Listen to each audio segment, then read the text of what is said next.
Louder Than Silence audio newsletter, February 2024. All the difference. I shall be telling this with a sigh, somewhere ages and ages hence.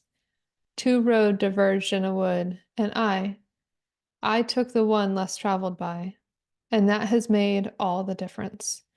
An excerpt from The Road Not Taken by Robert Frost.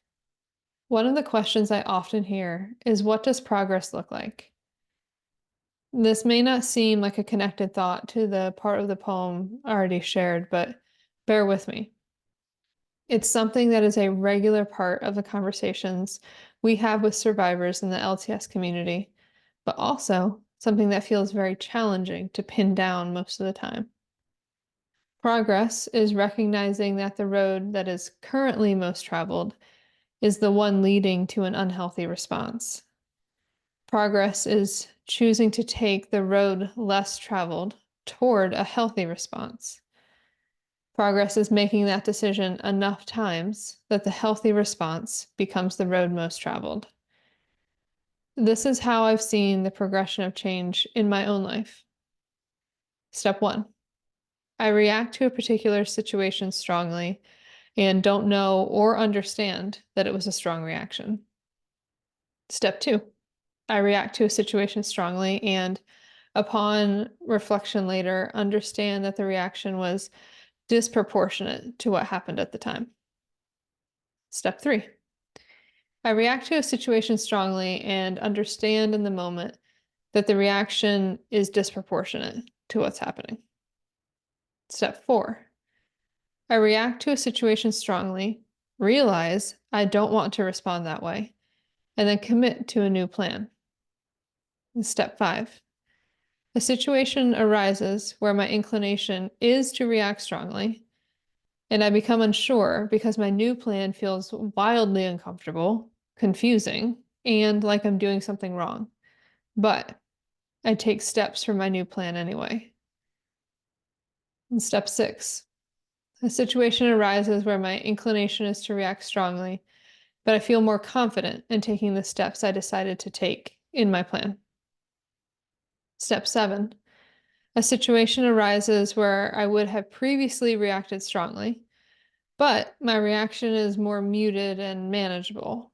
What was once the new plan is now my automatic response. Step 8.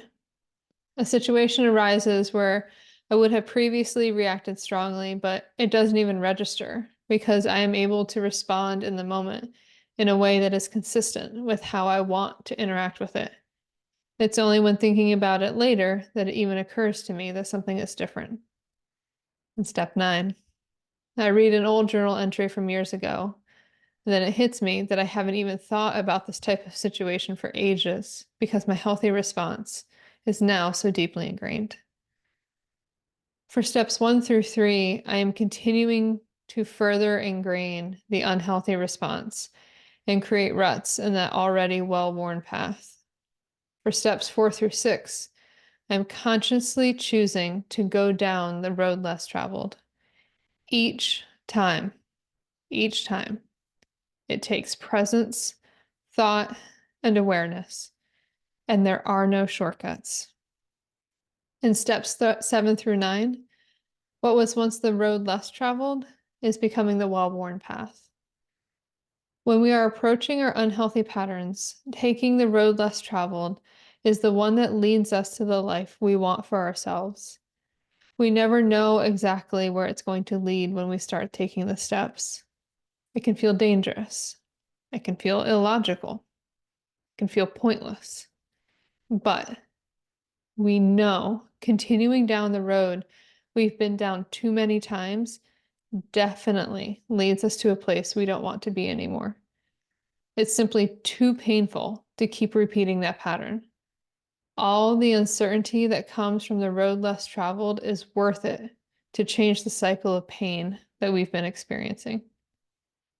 In my interpretation of this section of the poem, it says, I will keep looking back at these moments with awe and appreciation because walking down the new path completely changed my life.